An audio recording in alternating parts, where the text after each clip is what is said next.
The views expressed by the host or hosts in this show do not necessarily represent those of our clients, sponsors, partners, or guests and should not be considered investment advice in any way. Similarly, the views and opinions of our guests and clients do not necessarily reflect those of our hosts or our platform. Nothing shared on this platform or any other platform affiliated with us should be read and construed as constituting investment advice of any kind on the part of Insider Exchange, any of its hosts, guests, partners, or sponsors. Trading and investing carry varying levels of risk and may not be suitable for all investors. Please ensure that you fully understand the risks and take appropriate care to manage your risk. We strongly advise that you obtain independent financial, legal, and tax advice from regulated professionals and institutions before proceeding with investment decisions. Unfiltered opinion. Sometimes you have ideas and you're not quite sure why. As you secure the bag. Sometimes you meet people and realize there's probably a reason why you stayed in touch. Just listen. Sometimes all the pieces just come together by themselves. I'm Jimmy Moyaha. And I'm Simon Brown. Welcome to Insider Exchange. Good morning, Insider community. Welcome back. We have missed you guys. Yeah, that's the show. Goodbye. No, just kidding. It's good to be back. We took a bit of a break because we're allowed to do these things. There were a lot of holidays. It didn't make sense. There was a lot of confusion. And now Side tells me the unfortunate news that we are back to 6 weeks of not a single break in the week. 5-day work weeks until 16 June. It's a Monday, 6 weeks today. Can't we space that out? Can't we just like take some of the April holidays and just like sprinkle them into like a random Wednesday here? Don't touch the April holidays. The April holidays are good. What we need to do is sprinkle some holidays around. So I take holidays. I take things into my own hands. I've got some holidays coming up in those 6 weeks. I can't wait 6 weeks. Okay, there we go. I got a wedding. I got to go to Cape Town to do some talking. And yeah. I think we're both in Cape Town to do some talking this month. Before, end of the month. Mid-month, end of the month. I might do Nampo as well, middle of the month, next week if not. Nampo's too cold. Actually, my Cape Town is 3rd of June. Oh, okay. Nampo's too cold. Nampo is cold. I can't do Nampo. Nampo is... Well, I could do it between 12:30 and 2. When the sun is at its best. Yeah. Okay, cool. So there's a lot that happens and there's a lot of stuff that we need to get into. Shout out to all of those that are joining us on our live stream and shout out to our TikTok community. As always, we love having you guys on board. There we go, Incognito, Jimbo. You guys, we've missed you guys, eh? Hey, it's been a tough time. Market Matters this week. We're going to get into the developments that are coming out. We've got interest rate decisions out of the Central Bank of South Africa as well as the US Federal Reserve. We kind of think they're equally as important at this point. MPC's end of month. Yeah, this month. Okay, this month. So this week is Federal Reserve. Wednesday. Yes, sorry. MPC is next week or the week after that. So not this week. But what we are going to be looking at is that MPC meeting will coincide with Budget 3.0. Yes, folks. It is the third iteration of the budget speech. I've spoken to National Treasury. I spoke to them last week and I asked them, my very first question was kind of, is this going to essentially be a different budget to what we got? And by all accounts, it is a new budget. By accounts, it's a new budget. They are also including the DA and other parts of the coalition are involved, although the minister did say that they should actually come in August ahead of the MTBPS budget thing in October. But it does, just by all accounts, as you say, is going to be a new budget. Yeah. Start from scratch, which is only fair. And frankly, it comes back to, so there's two challenges. Firstly, I think our GDP expectations from Treasury, which was 1.9%, has gone lower in the months since that budget take one. Would have been 3 months. We now what the IMF is saying 1 or something like that. So revenue's getting a nice stack to it. And surely, after all of these months of talking, the minister has lots of ideas on where he can find a measly 17 billion, because that's all that 0.5% VAT gave. Side note, before we carry on with the budget speech, we're carrying on with our names. This week, I am Dylan, but spelt D-E-L-A-N. Simon has managed to somehow retain the correct spelling of his name, but we will see how that continues to unfold, and we will see when or how many of these we need to do before Starbucks gives us that sponsorship. Shout out to Starbucks or not. Hey, Starbucks. So yeah, the budget speech coming up, there's the measly 17 billion was one thing. There was also the question of the comment made by the minister to say, now that I have to cancel the VAT increase,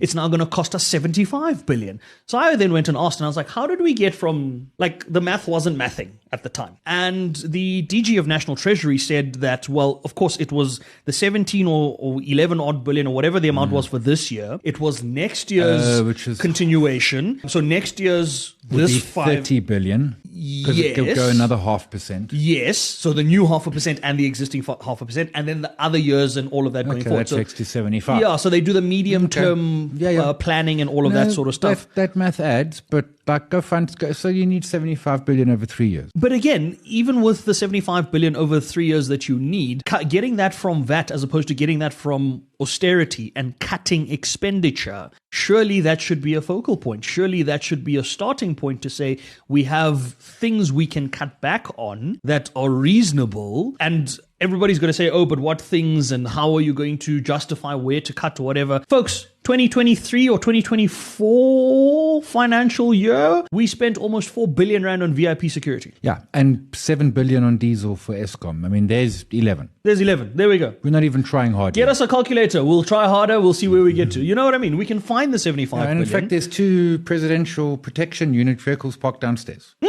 Like the president isn't here because there are only 2. Right? Yes. If he was here, there would be... So I drove through Sandton this morning, drove past the convention center, and there is a strong police presence there. You know, remember the old Casper vans, the big white ones? They are parked outside the convention center. There is police deployed within the entire square block of the convention center, down Alice Lane, down Maud Street, down I think it's, what's the other one that goes down? It's Alice Maud, up the one that goes up past the Michelangelo. There's a strong police presence there, and I don't know what's happening. I haven't heard anything about a dignitary being there. The closest thing I can think of that took place at the convention center recently was, I think over the weekend or last week, the roast of Helen Ziller, but I don't know if that was there or if that took place somewhere else. There would be that much tech. Yeah, there is, and I don't think there's a G20 meeting or gathering just yet. had a check here, and so key dates, no, there was December, there's a bit happening in February, again February, and then it's November. Yeah, so there is a strong police presence right now in Sandton City.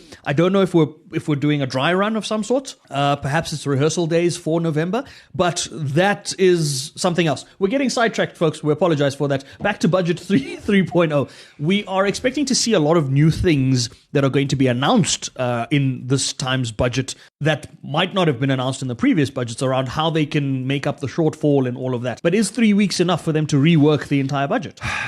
It has to be. The short answer is well, it was enough to rework the first one into the second one, I suppose. Yeah. But it also comes to what we're looking for in our budget is, and it's what I criticized the first budget 1.0, whenever that was, 21 Feb or whatever. The one that didn't happen, the one that wasn't delivered. The one that I went all the way to Cape Town for, and I listened to you on the radio for a long that one. The one I still have scars and mental trauma from. Because it's like, budget's cancelled. I'm like, so what's Jimmy going to do for 2 hours now? We're going to talk about how it was cancelled. I went and sat around a pool and had a drink. Bring some clever ideas. I mean, just bring one clever idea. Not 10. Just one. Just a clever idea somewhere. Like, for example, I don't know, Eskom, we're going to have load shedding instead of diesel. And that's not a clever idea.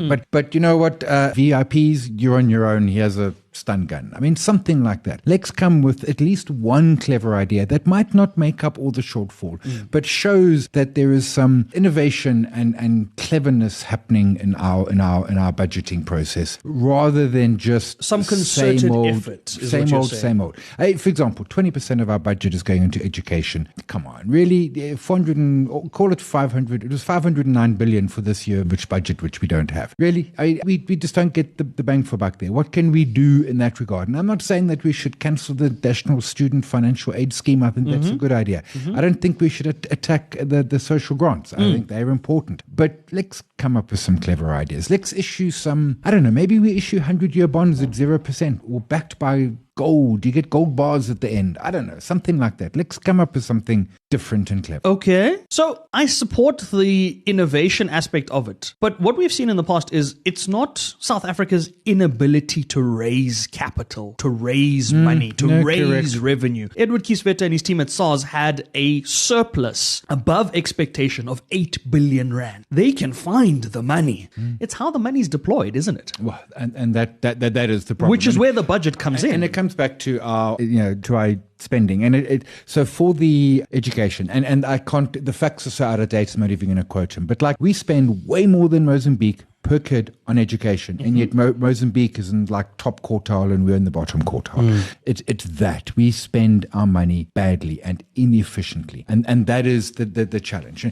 And so maybe it's a case of, okay, if you're a public servant and you find us R1 million of waste, we'll give you half of it. Yeah, how about that? Okay, so now we are rewarding actual service delivery. Well, yeah, of sorts. So someone could go create R1 million of waste and claim it. I appreciate the loopholes, but let's get some out the box. Some innovation. Some thinking, because we are in trouble. So the interesting thing about the looking at things from a different perspective was I heard, and I was driving into the studio this morning, I heard the comments made by the ANC's Secretary General, Fikile Mbalula, who's a former minister within the cabinet, saying that the ANC has been blamed for the VAT increase, and the ANC has started engaging in conversations to ensure that there's certain critical line items that are not left out of the budget because they were blamed for the VAT increase, blah, blah, blah, blah, blah, blah. Effectively saying that the VAT increase was not their fault. And I found myself sitting there thinking, and I don't want to get political about this because that's not what our show does, right? I found myself sitting there thinking, the Minister of Finance, the current Minister of Finance,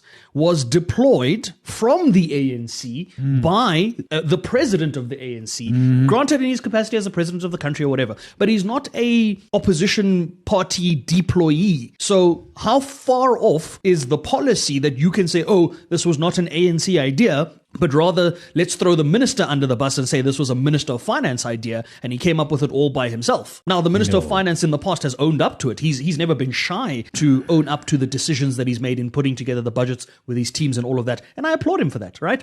But there was also a time when he was deployed within the ANC and he made some tough decisions there and people didn't like him there. But I found it very interesting that when we are at a time where we are trying to provide solutions going forward, political parties are saying, oh, this wasn't us. The same political parties that voted for this thing to go ahead. Oh, this wasn't us. They vote when we had the vote for the appropriations bills and all of those things. They were the parties that voted in favor of these things. Now they're the parties saying we didn't support this. Yeah. But we digress. That's neither here nor there. That's what it is.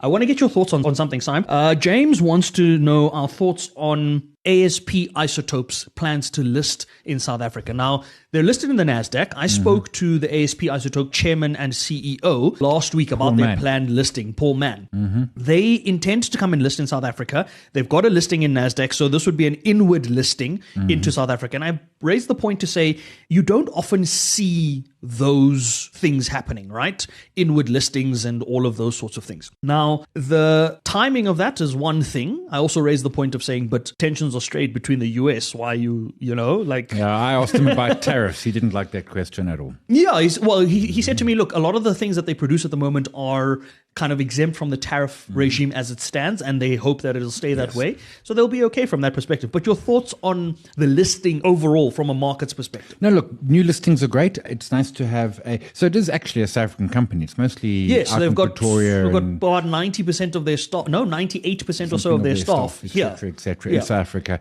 Now, I think they've got 4 staff in the US, and that's probably the bosses. I like the concept of it in terms of this looks lacquer, it's new, it's innovative, it's isotopes, it's clean energy, food security, international orders, etc., etc. And new listings are always great. Make no mistake. And this would be about an 8 billion ZAR listing. So it's a proper chunky. It's not a little small cap. It's kind of like a little mid cap. So I really like it. I also chatted with Paul last week. Lots to like about it. But Julius Titalevi wrote an article this morning, and she's like, there's a short seller out there who's like, this thing is a house of cards. So go to Currency News and read that. But the listing is mid-yearish. So it's actually mid-year is not that far away. Subject to approvals and all of those sorts of things. What the JSE is going to say? No, of course not. Right? To a listing. And also with that listing, how does that then affect from a JSE perspective? How does that affect things like your weightings? Because for the longest time, things like Naspers have been such a heavy concentration on something like the top 40. I can imagine something that's got liquidity in the US that is, I think it was around 7 billion rand or 4 to 7 billion rand in market cap in South African terms. That would obviously then put it somewhere not at the bottom of the list of the JSE stocks that we have. So it would come in, it would get into the all-share, it wouldn't get into top 40.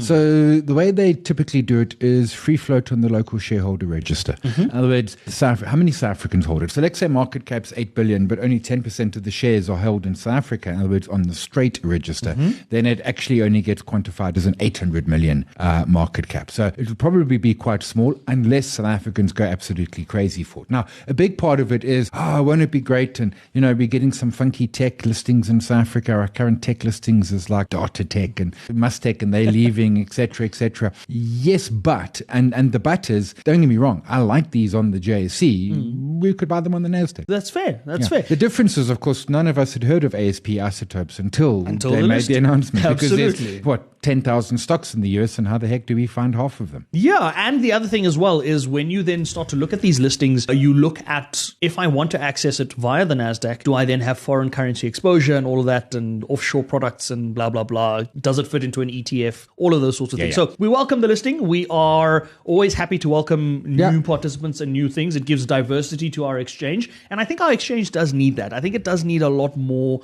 in terms of, like, granted, we'll never get to the diversity that exists on something like the S&P 500 or other international markets, but you can't have a market that is continuously the same companies, the same size, the same, you need growth, and we're not getting that many new listings from our own local companies that are based here, because some companies are actually just looking at it and saying, but delisting, existing companies are delisting and new companies are saying, is it worth it to list? So if you want an exchange to grow, you kind of do need new listings in whatever shape or form. And this is certainly what the JSE is focusing on. We've had a couple of property stocks coming out of the UK. There's the one, I think it's a hospital group. There's another which is all about, they own the buildings which Carrefour and others sort of operate out of, these sort of mega store type things. So we have seen some of them come in. And again, we could have gone to AIM and bought them there, but it creates awareness. It creates some ease. It means I can just simply put them into my little fund. It also means, we don't have mandates like the CIS guys do. So suddenly a CIS, one of your unit trusts or whose mandate is JSE listed, can jump on that bandwagon as well. So it does create some opportunity. I don't know. I mean, we haven't seen a massive amount of liquidity in those REITs that have come. I don't know why, because I think they're certainly nice and attractive. Maybe the pricings are wrong, but they're different. We don't have a health REIT on our market. We don't have a supermarket REIT on our market. So it does bring some extra flavor. And we don't have anything like the Isotopes people. While we are looking at things that we do have on our market, I want to take a look at the JSE and how the markets have opened. We're going to see if we can do this a lot more going forward, just looking at how markets have started off the day and potentially how they're going to be starting off the week. And I see that the JSE is in green territory at the moment. There is a lot of quiet in the market today. Asian markets are closed, various holidays. The UK has decided they want a banking holiday as a result. And I suppose it's just our markets mainly and the US markets that'll then kick in. But our markets have opened in the green today. We are still kind of sitting around those all-time high levels on the top 40 of around 84,000 points. And I'm guessing that markets are kind of going to stall around that range until we have some inclination of what direction until we get like the US Open or something like that. That'll start to kick us through. So you got to love Japan, man. Japan have the best holidays. Today they're closed for children. Hong Kong's closed for Buddha's birthday. Buddha's birthday. Yeah. Hong Kong. Yeah. Look, we do it. We do Christmas. They do Buddha's birthday. Hong Kong is an interesting thing, and we will get into the Hong Kong one in our next update on the trade wars, because Hong Kong has historically been a neutralish kind of ground for China and the US, and recently has come under fire or not come under fire, but rather has been the subject of contention because the US blocked a listing that was set to take place. Do you remember CATL batteries, CATL batteries? Yeah. Faisal, one of our YouTube community members, put us onto that stock and asked us to get our thoughts on it. They had planned an IPO, and their IPO was... Because they currently trade in Shenzhen, I think. Yeah, so they had planned an IPO. Their IPO was kind of underwritten by Morgan Stanley and I think it was Bank of America. At the very last minute, the two banks pulled out for what looks like nothing other than political reasons. So this is now a very interesting development in the trade war space, where you're seeing political interference coming into markets, where markets historically, and I mean, America has bragged about it for years, saying that they are a free market economy, there's no interference or manipulations or those sorts of things. And clearly something's amiss. But that's for our next update on the trade war, which we will do at another time because we are taking a bit of a break from the trade wars. We're taking the 90-day break seriously, and we're going to try and discuss the trade war as little as possible in that period of time. I think we have run out of time, folks. Thanks so much for tuning into Market Matters. We are going to get into our deep dive. If you might be wondering what the deep dive is about, as you can see, there's a little something on the table that doesn't look like it quite sits there on the regular basis. I recently returned from a trip to China while we were on the break, and I am pleased to report some interesting findings about the world of luxury. Those that have been on TikTok, those that have been everywhere on social media, listening into how China has said that they were the ones that produced all the luxury goods in the first place. Stick around for the deep dive. We've got some very interesting things to show you there. But that's Market Matters, and that's where we're going to leave it for now. In our deep dive this week, we are diving into the world of what they call fake or faux luxury, I suppose. Those that have been keeping any eye on social media have seen all of the comments by TikTok manufacturers claiming that they are the ones that have been manufacturing all these luxury products for the longest time. And I thought perhaps, given that I recently returned from a trip to China, I could weigh in on that and perhaps shed some light on what I've discovered and what we've found. Before we get that going, I got you a little something from China. I hope you and the missus like it. So, just like pretty box. Very pretty box. Yeah. And I'm going to have to do the surprise because I've seen this already, but it is chopsticks. Which weirdly, whenever we get food that needs chopsticks, my wife throws away the wooden things and she uses... So she prefers those chopsticks? Yeah, well, ours are not fancy like this. Ours are just plastic ones we stole from a restaurant probably in the 80s. We've been washing them ever since. Yeah. So it's difficult to find something. I've always been one of those that believes that if you're going to get someone something, at least let it have some purpose or meaning or thought behind it. Don't just pick up a trinket of sorts, right? And it was difficult because I was like, size got everything. What do you get a man that has everything, that seldom needs anything? And then I was like, find something that has permanence and, sustainability. Yeah, what you're doing is needling away, so I will remember you for the rest of my life. Yes, and hopefully leave me in your will. The chopsticks. I'll get the chopsticks back in the will. Yes! Long-term strategies here, folks. Long-term thinking. But yes, that was the one thing. And yes, the discoveries that I made. So everybody had been talking about the stuff on TikTok. Oh no, this is the bags, this is this. So I thought to myself while I was there for something unrelated. I was there for a media launch by an international company, and we'll do an entire segment on that. We'll look into that fantastic gifting from their perspective. I might even do that at the end of the show. I have the gift with me. It is just off camera. I might bring that into the show and show you exactly what I mean when I say thoughtful gifting. Just thoughtfulness that goes into it. When we were in China, I thought everybody's been going on about this is where I get my stuff from. This is the plug. This is how you get your luxury goods. This is that. For fraction the price, but same quality. Absolutely. So I thought, let me see if I can find the plug. Let me see if I can find that source of good stuff, right?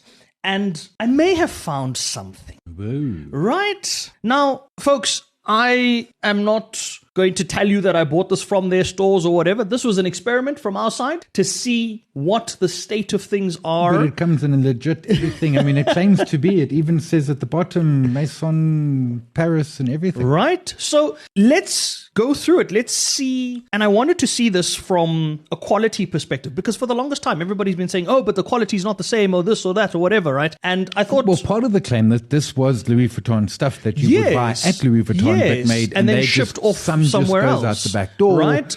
And there were various claims around it. There were various claims that said, oh, if it's made in China, it looks like this. If it's made in Paris, in Louis Vuitton's case, it carries a stamp that says made in Paris, and they're only allowed to put the made in Paris stamp on it when it arrives in Paris, or those, we've seen the videos, right? We've seen all of the different things that go into it, right? So I thought, for the purposes of our wonderful audience out there, look at the things that we do for you. Look at the effort that we put into making sure sure that we find you good content, went all the way to Shanghai to come and see whether or not this was true. So yes, this was a purchase in Shanghai. I don't want this beautiful brand over here to think that we are imitating their products. We did this as a social experiment for our community, for our audience, to see the quality of the products that are being manufactured in China, right? So let's see. Let's go through this journey together, folks. Let's go through this together. The box looks very much like the box. Whoa. Texture feels different. A bit of wearing on it, but that might be because you mishandled it on the aeroplane. That might be because I had to travel 20 hours with the box to get it back to South Africa. Let us say, the box does not look Louis Vuitton to me. There's like a crease here as well. Yeah. But anyway. Side note for the SARS and customs officials out there looking at this video and watching the video, we are not starting a business. This was a personal item. This is not going to go for sale. It was not imported maliciously or with ill intent or any of those sorts of things. It's a personal gift item. But small thing. Someone who's worked in boxes, that there and there, that is cheap. Okay. That is cheap. So we're learning, right? And we're learning. So I worked in packaging back in the 90s. You've done a lot of things in life, Yeah. DJing in the 80s, packaging in the 90s, finance in the 2000s. About 6 weeks in packaging, but So perhaps I might have an explanation for that, right? Around the boxing. Let me take out the contents of the box first, and then we'll get into that, right? So I'm going to put the contents off camera for a sec, so I can do this with the box. I'll do it perhaps here so you can see it. Collapsible box. ooh, fancy. So perhaps that could account for No, you're not. the Okay, that's, the still cheap. no, those two there still Still shouldn't be panels. there. Okay, there we go. Yeah. There we go. We thought it was that. It wasn't that. So there, let's just get this Hey, back. look, this could be the reveal at the end. You could say, but this is, you actually went via Paris, and this is the real McCoy. You never know, right? You never know, folks. So, contents of the box. Just going to take this Is out. that it? No, well, there's... Okay, we can start with this. Okay. No, it just seems very small. Yeah, well...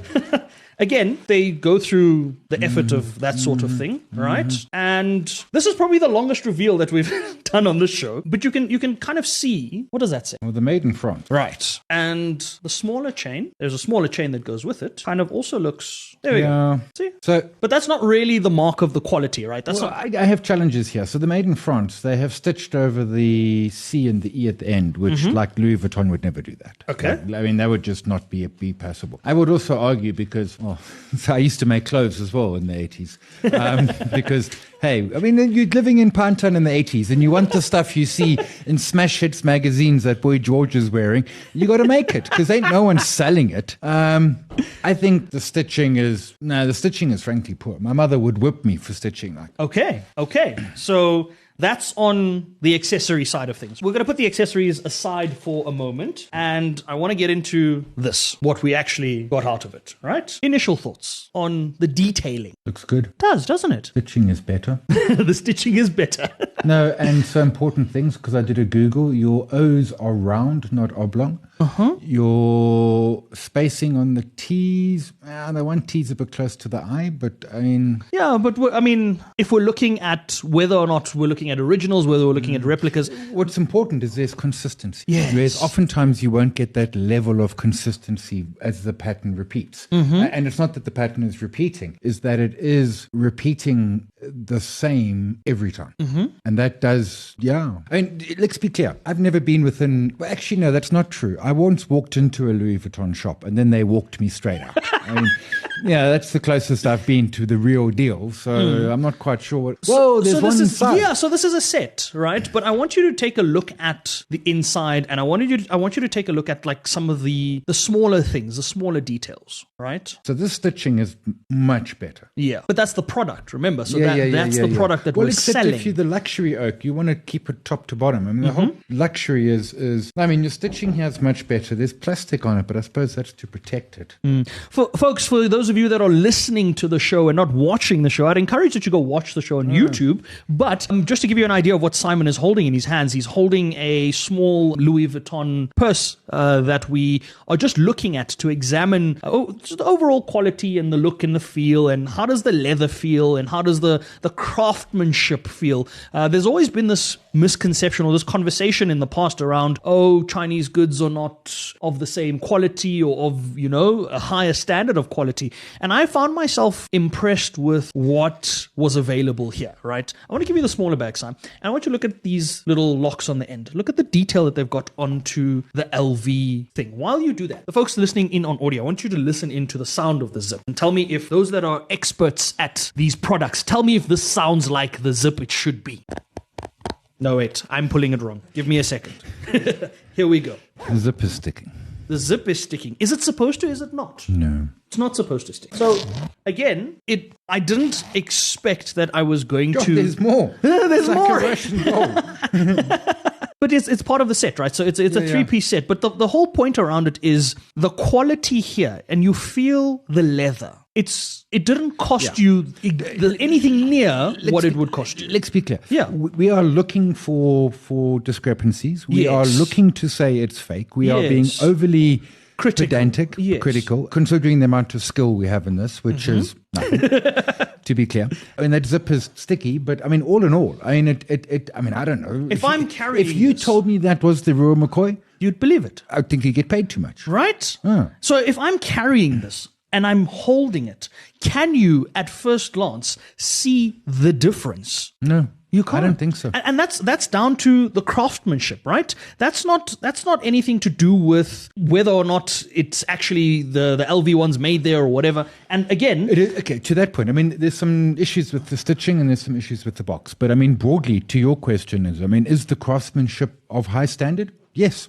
Yes. I mean, is it of Louis Vuitton standard? Maybe not. Well, but again, Si, this is from the supplier I found. This is not the only supplier in the country. I didn't find the factory. I happened to find one individual, and that individual also then didn't say, we make on behalf of Louis Vuitton. No, that individual said, we make these things that look like this, and if you have an original version of the item and you need an everyday use item that looks the same as the original, that isn't going to cost you the fortune and put your original investment at risk, then this is a pretty good substitute, a pretty good alternative. So something that isn't the actual item, but to the naked eye seems very much like it could be. And who's going to really tell the difference? Who's going to really come and sit and say, let me inspect your bag? No, 100%. I mean, no one. And that's the issue then. The one about the poor person who paid top dollar for it. I mean, hey, can't help you. I mean, I think my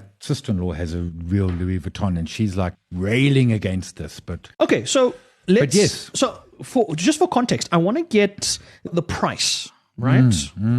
And perhaps do a comparative of how much something like this would cost, right? And I've just Googled it now, folks. The second-hand market has this exact set with the same color strap that we saw, listed at 63,000 Rand. I can assure you I did not pay No, this is on the second-hand market online. So if you have to purchase like Luxity or something. Luxity, those sorts of markets, right? So where you'd have to purchase it from a pre-existing, as a pre-loved item. There's another site that has it listed at 77,000 Rand. So 77,200 odd Rand there. So same site, just different straps, I suppose. So again, for a 60 to 70 or even 80,000 Rand bag, right, to then come back and say, is the quality the same? And is the quality worth it, right? So I took this out again because I wanted to take a look at, we felt the leather, we did everything, but we didn't do a sniff test. Apparently you must do these things, I don't know.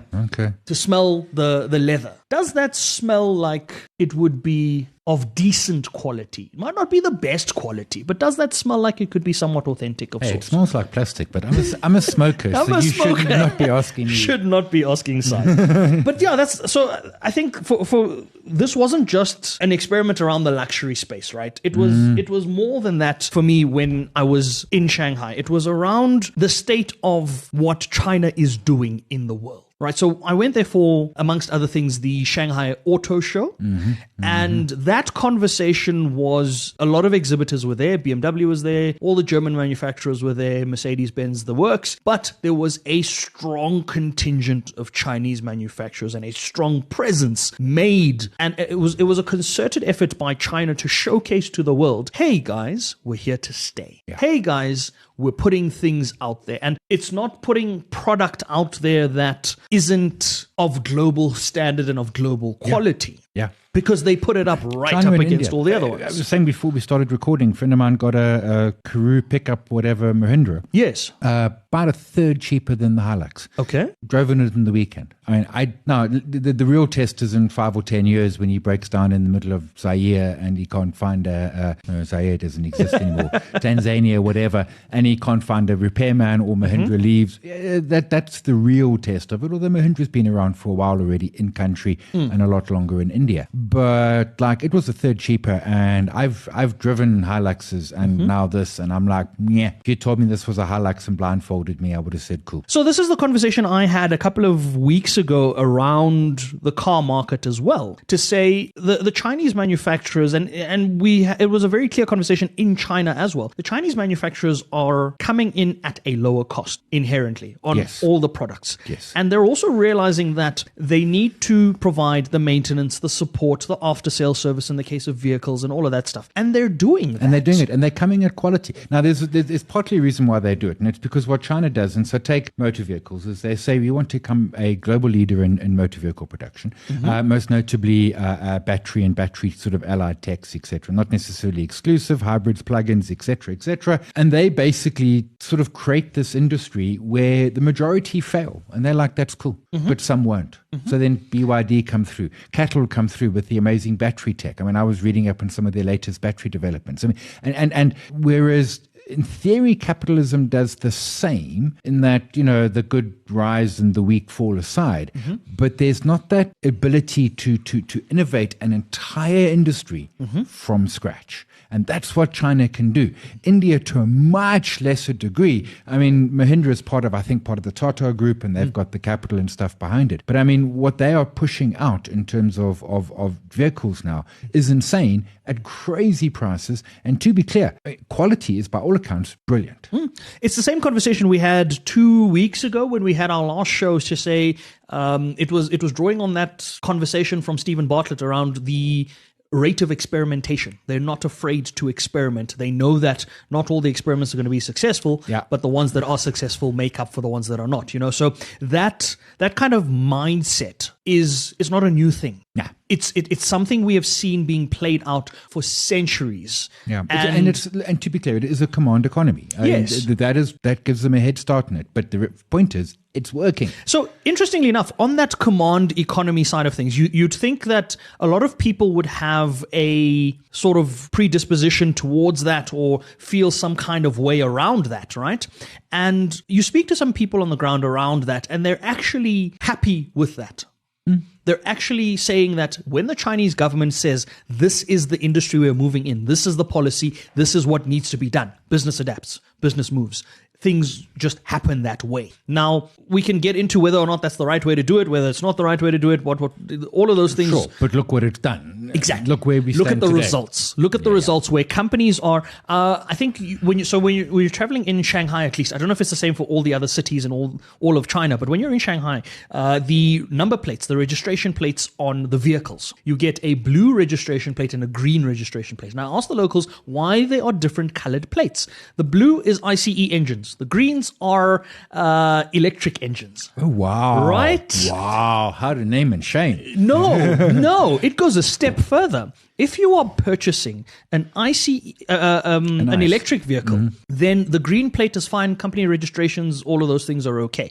If you are purchasing an ICE vehicle, a combustion engine, and you're going to get a blue plate on it, the registration cost is increased. So you are being penalized for registering an ICE vehicle in Shanghai as opposed to registering an electric vehicle. And I think the penalty was, if I remember correctly, the gentleman I was chatting to said it was something in the region of, I think between $5,000 and $12,000 for registering an ICE vehicle. And then I said, okay, but then what does that then mean for the percentage of vehicles that are registered as opposed to ICE versus electric vehicles? And I think they are closer to the 50% mark of ICE vehicles versus EVs. What that then says from an EV and a PHEV perspective, and we'll do that. We'll have a conversation around EVs and the state of that. We're going to bring in an EV expert. I've got someone very special in mind for that. We know her. She does a lot of work in the EV space, which we're going to have her on the show soon. But what that means from a Chinese perspective is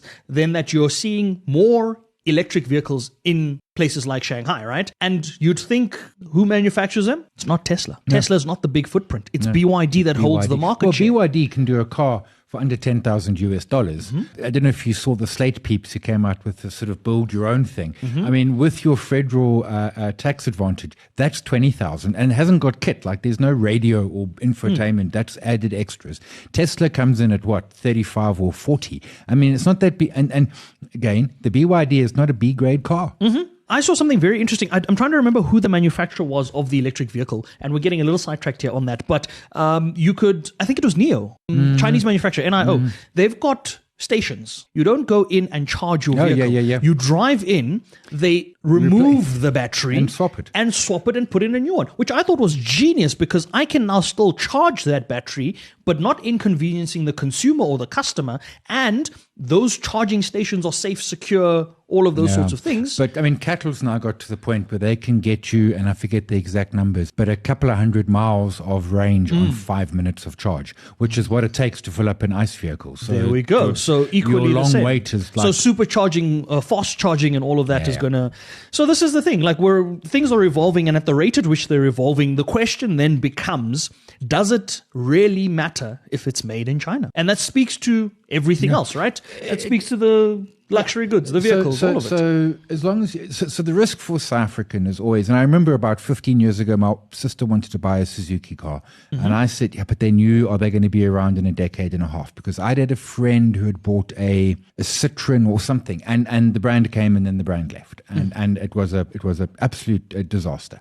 You're not sure about that longevity. I mentioned it with Mahindra a moment ago. I mean, are they still going to be around? How reliable are they? But the point is that, I mean, if they are, then why? I mean, now I appreciate some people might want a legit LVMH. I mean, I don't know. Sure, if you've got the 70,000 rand to spend on something that's small, 100%. Sure. And but in the vehicle space, I mean, because they've become expensive. I mean, $1 million rand for a Hilux. Yes, $1 million. And the Chinese alternatives are your change from a Hilux doesn't even get you a new Louis Vuitton after you spent $1 million.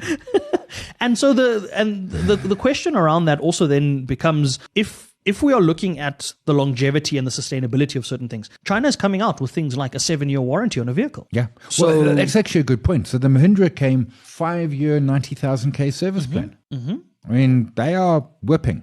So alternative to the typical brands that we've seen, the alternative to what has been the known staples, I suppose, in the world of luxury, in the world of automotive, in various aspects. You can go into construction, you can go into all sorts of different things, right? And renewable energy. Anything. Yeah, exactly. Renewable energies, the batteries, all of that. China has been progressing at a rapid rate, and at a rate at which the rest of the world doesn't seem like they can match from an advancement perspective. Not saying that the world is slow, not saying that the world is lagging behind or not doing anything, but the rate at which China is not afraid to attempt and fail and succeed and attempt and fail and succeed is something that has to be applauded. It's something that has to be looked at and potentially even studied. I mean, I'm sure years from now we might even see Harvard cases or Oxford cases or whatever cases around this, and how an economy of more than 1 billion people is able to do this together, to do this on the same path kind of thing. And what learnings are there, right? So what can we learn from it in a country that needs jobs, that needs new sectors, that needs new innovations so that we can feed our economy so that we can feed the people, right? Not saying that we need to become a communist China kind of situation. But I like your point, and it comes back to the command economy. To be clear, the ANC government would love a command economy, but there's one difference between us and China. In China, when you do corruption, they chop your head off. What happens here? Silence. For those that are wondering, for those that are listening, that was silence from Simon. We're going to leave the deep dive on that note. We're going to get into our investor insights. We're going to take a look at some warnings and updates from the FSCA. They have been very, very busy. And in this particular month, we're going to be taking a look at it in the context of how it affects the trading community, because some of their warnings have been very specific in that regard. But that is the deep dive on that note. Before we leave it on that note, I do just want to throw this out there to our community. Give us your thoughts around this. Give us your experiences around what you've gone through and the things that you've purchased. I know some guys have been purchasing from platforms like DHgate or something of the sort, the yellow app, that is what they call it. Give us your thoughts around that. Tell us what you've experienced, whether we're talking about cars, whether we're talking about luxury goods, whether we're talking about anything else. Just share your thoughts. These are our experiences from what we've seen and the first-hand account that we were able to gather on behalf of our audience. We do these things for you guys, but that's the deep dive, and we're going to leave it on that note. We wrap things up with our investor insights. We're taking a look at the latest draft of warnings from the Financial Sector Conduct Authority, especially where it relates to some of the sanctions that they have put in place. They have recently sanctioned signal providers and those that they deem to be signal providers. This comes up quite interestingly as this month, later in the month, we will be having a Finance Magnates Summit in Cape Town. I will be in attendance there. I will be speaking at that event as well. And Insider Exchange will be there as well. We'll be taking the entire brand there as well. Hopefully get you some more insights around that trading space and the trading landscape and all the regulation there. But from a FSCA perspective, this is a conversation that we've been having with the FSCA, at least I've been having it with them for the longest time, around how they view these service providers and whether or not they need to be regulated and all of that. And the FSCA came out very clearly more than a year ago with their viewpoint on these sorts of services and that they are regulated services. And then people didn't believe me when I put it out online. And then the FSCA started fining people. And then people started listening. Then they listen. Yeah. The latest draft of fines, there was I think it was last week, 1.1 million rand and a debarment of 5 years. Yeah. I know, no playing around here. No playing whatsoever. around. No playing around. It needs to be, because the trick is that, no disrespect to the FSCA, it takes time for them to respond appropriately and quickly to things that are happening on the Twitters and the Facebooks and stuff. And they just can't move fast enough. So what you need to do is flip it the other way and just make it that when they move slowly and do catch up with you, it's going to hurt. It hurts. Absolutely. It sends a very strong message. It really sends the message that we have been serious about this, and just because we haven't found you yet doesn't mean you can continue conducting business in the way that you want to. Now, obviously, the FSCA has come out with how they view this, the instruments and how they view the services that are being rendered. And we're going to have that conversation. We're going to keep having those conversations. I'm going to get them onto our show. We're going to do a segment with them. We're going to actually just get it from the horse's mouth, so to speak, around how they view these products. Because every time you say these things, people are like, oh no, you're against this, or oh no, this is not the truth, or whatever it is. But until people are fined and people at the end of the day lose their monies because some people don't operate properly, and you never really know, right? Nobody's saying that everybody out there that does this sort of thing is a bad apple, but it's important to understand that where it deals with financial services and regulated services, there is a regulatory body in place for a reason. And there are certain things. I mean, African Bank got bust for calling a loan an investment. I mean, there is language and terminology which, you know, insiders in the industry understand, but outsiders don't. And it's important for us to protect that language and terminology, not because we're trying to be, you know, hierarchical or anything like that, but because a loan is different to an investment. Nobody's trying to gatekeep. Nobody's trying to keep people correct. from these investments. Nobody's trying to keep you from finding these good products. No. But every single time you find a bad product, you are giving the opportunity for those that are providing bad products intentionally to keep providing bad products intentionally. And Yes, you bring up the African bank fine. I mean, that was to the tune of some 700,000 rand. Yeah, it's not a lot. It's not a lot in the context of that bank, but it does make it clear that, as you said, language is important, messaging is important, and what you're saying to consumers is that much more important. So if as a regulated party they can be fined like that, what more when dealing with people that are unregulated or parties that don't have the correct regulation in place to provide the services that they do. So so it's always important, folks, to look at what it is that you're looking to get from a service provider, what services they're offering, if they're authorized to do that sort of thing. And I think a lot of it comes down to education again, right? A lot of it comes down to, are we putting out the correct information out there? Mm-hmm. We've tried to do that as much as possible. We've tried to use our own personal platforms, this show, everything that we do to get the correct messaging out there. And it's difficult because we're just two people in a country of 62 million, right? We're just two people. And our story is bleak. It's like, you get rich, but not in a hurry. Whereas someone else is saying, by you the can weekend, do it exactly. You can do it on a Friday, be Hot rich by date. the Monday kind of thing. Yeah. So, and again, nobody's saying that isn't possible. Nobody's saying that you can't hit a stroke of luck, have a really good opportunity that comes up and you become an overnight success or an overnight millionaire.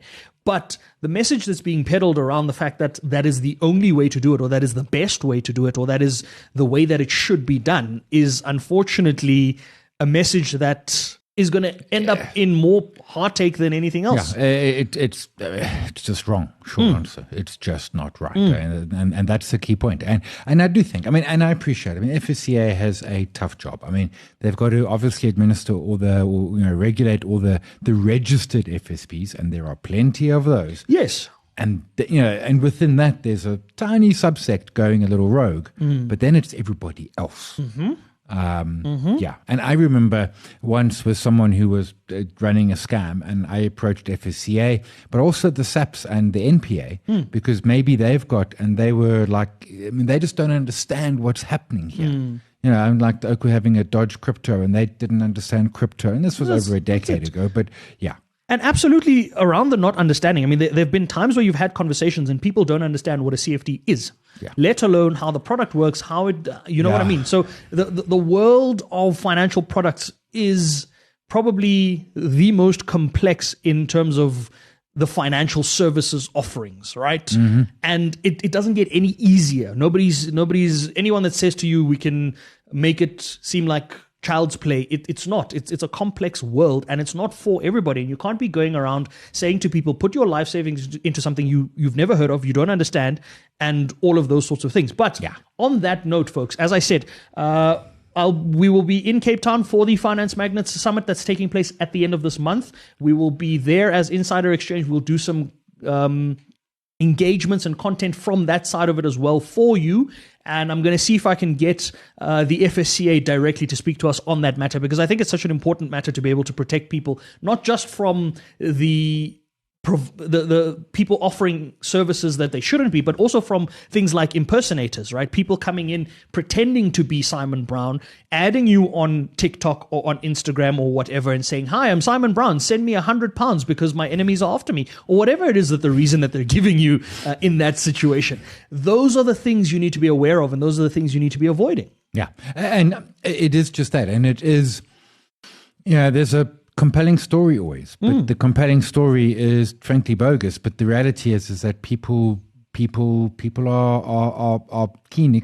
It's the whole betting thing, right? Which is like wholly unregulated. But the idea that your $10 can make you $1 million on the weekend. We have a country of poverty, and there's an everybody's looking to escape poverty. Everybody.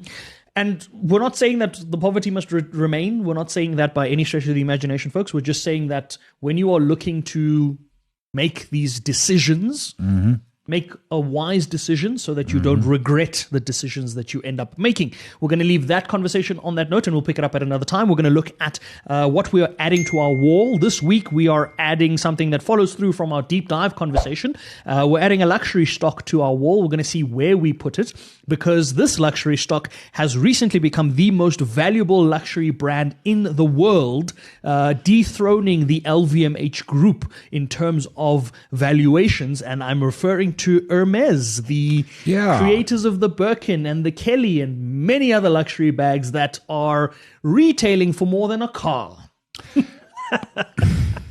The more than a car part absolutely always hurts my head. I get you on that. But the fact that it's now the most valuable luxury brand. And I got to say, the brands are in many cases not as perhaps stand out. Some of them are, but I always worry, like LVMH. I mean, like down at the bottom there, they've got like whiskeys. It's like, come on, guys. Like, I mean, I know people pay money for whiskeys, but they've got so there's Hermes, there's Gucci's, Versace, and all of those. The Kering Group, Ralph Lauren, Armani, the Balenciaga, loads of them. And the thing is that, in many senses, luxury is your classic timeless investments, right? Because you're buying stuff, and I mean, you were talking about an early one. I mean, people are selling these luxury goods in second-hand markets. These are brands with 100-year histories, and frankly, every year that they continue, they become more desirable. They become more rich humans who can buy them, and therefore the demand goes up, and they just still keep on bleeding out one fancy bag at a time. So Hermes is definitely going to make our list. Do we like it enough to be blue chip? It has to be blue chip because it's got Birkins and Kelly bags. Now, to be clear, It has to be blue chip. I didn't know about a Kelly bag about 10 minutes ago before I went Googling, and you can buy a second-hand one for 450,000 ZAR that has been slightly worn. Yes. Who is this person?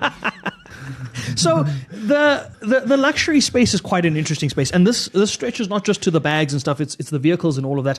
It's the allure of the fact that there are, first of all, not that many pieces out there. Secondly, there's a waiting list, so there's a build up to it. There's an anticipation of saying you're going to have access to a limited edition kind of product. That is how Hermes has kind of built their brand, right? And even with accessing things like a Kelly, what did you say? It was a Kelly 28, which kind of sits between a Kelly 25 and a Kelly 30. What does the number mean? The number refers to the size of the bag. So, and I stand corrected out there, the luxury folks out there, please educate us, but this is just what I've kind of figured out. The 30 is a certain size, the 25 is a certain size, it's smaller. The 28 kind of sits between the two of them, but I don't know if there were enough 28s made or even that are out there at the moment. And so the rarity of the bag then adds to its value. Now, on your question around why a second-hand thing or second-hand item now costs more than the others is because then there is a waiting list, there is an inability to access that product, and so demand for that product goes through the roof. Similarly to how we spoke about the Ferrari conversation when we had that conversation. But folks out there that are specialists on luxury, reach out to us, let us know. This is an interesting space because it's an interesting investment conversation. It's something I've been looking into for many, many years now. And I think that there's a lot that comes out of that space. So you need to pause a second. A Hermes scarf. Yes. Second hand. Yes. 7,000 Rand. You need to purchase the scarf to have a sales manager assigned to you. You can't buy it. It's been sold. Oh, there you go. The world of luxury, mysterious and alluring in every which way possible. Folks, unfortunately, we have run out of time, but we are going to leave the note as we always do. We're going to leave you with an unfiltered opinion. We don't like leaving you without one, right? And this week's unfiltered opinion is specifically related to the events that are coming up on the 21st of May. That is, of course, the date set down by National Treasury for the budget. The unfiltered opinion is this. We hope that season 3 of Budget 2025 in South Africa is not directed or produced by the same directors and producers that gave us season 8 of Game of Thrones. We can't deal with that disappointment again. Folks, let us know your thoughts. If you had to compare our expectations for Budget 2025 season 3, which of the Game of Thrones seasons would you like it to resemble? That's the unfiltered opinion of the week. Until next time. Investing isn't hard. Just try it.